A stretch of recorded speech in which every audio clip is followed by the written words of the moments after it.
Ladies and gentlemen, members of the jury, members of the Roll the Tape film crew, Francis Ngannou versus Tyson Fury. I'm going to tell you something right now. This is all the way 100. Francis Ngannou, man, he surprised me tonight. He did. For several different reasons, he surprised me. I actually thought that he was going to come in and he was going to start off just a little bit slower because he was in a boxing match, and he did not do that. He brought the fight to Tyson Fury. He did something that probably none of us really expected him to do, and that's he knocked Tyson Fury down. And he knocked him down with a big left hand on top of the equilibrium right there on the temple. And you know, when you get caught with that punch on that particular location, you know, sometimes you get knocked down to a point where when you get up, your legs be wobbling. But Tyson Fury did get back up immediately. I can tell that once he got hit, he realized that he was actually hit. The facial expression on his face told that story. The bottom line is this: Francis Ngannou came out, and he came out with no fear.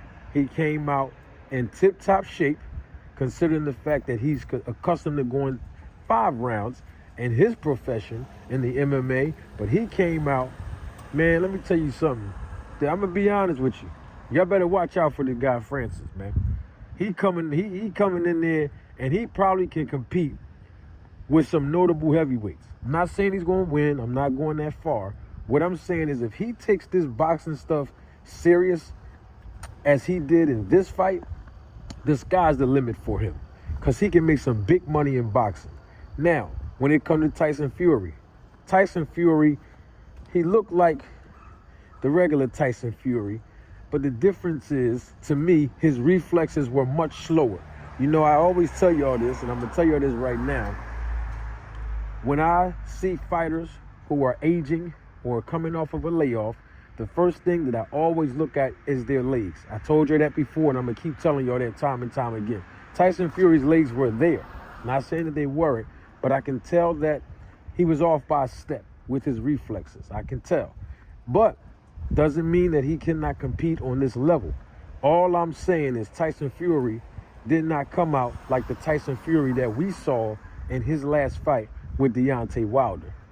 But it don't make no difference, because Tyson Fury tried to just land one punch. And I'm not saying he took Francis lightly. I'm just saying, in my personal humble observation, that he was only trying to land the 1-2, the 1-2, the 1-2 punch, and basically nothing else. He didn't come in, and I was surprised that Tyson Fury did not make any adjustments, considering his experience and the level of opposition of heavyweights that he's fought in this division, compared to, of course, Francis in his debut. Francis came in, he was switching right with Tyson Fury. He kept up with Tyson Fury the entire duration of this fight. This fight was close, but I got to keep it all the way 100, because people are going to say that there were judges sitting ringside with a ski mask on. I don't know if it's legal. I'm not sure if it's legal out in Saudi Arabia for judges to sit ringside with ski masks on. I don't know if it's legal or not. All I know is that people are going to say, and they are saying, and I can't blame them, that this fight ended in a robbery because it resulted in Tyson Fury winning by majority decision. To each his own. I believe that this fight was close enough. It could have went either way. I would have not been disappointed if Francis would have come out with the win in this fight. However, I can also see where people can say that, in their opinion, this fight was a robbery. I can advocate and say it could have been. But to each his own, based on your perspective and what you were watching. This fight was extremely close.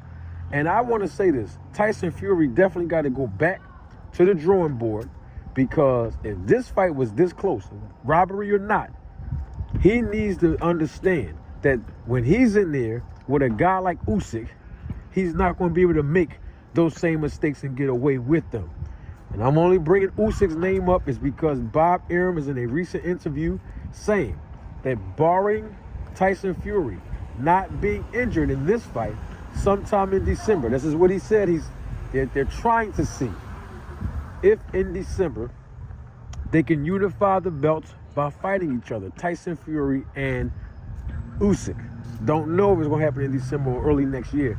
Bottom line is this fight was a close fight from what I saw, and it could have went either way, and I can understand people advocating that this fight ended in the results of a robbery, because in Saudi Arabia, those judges might be able to legally wear ski masks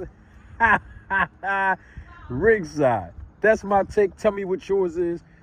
I'm Manager Marty. You know what? I'm doing way too much talking. Don't take my word for it. Roll the tape.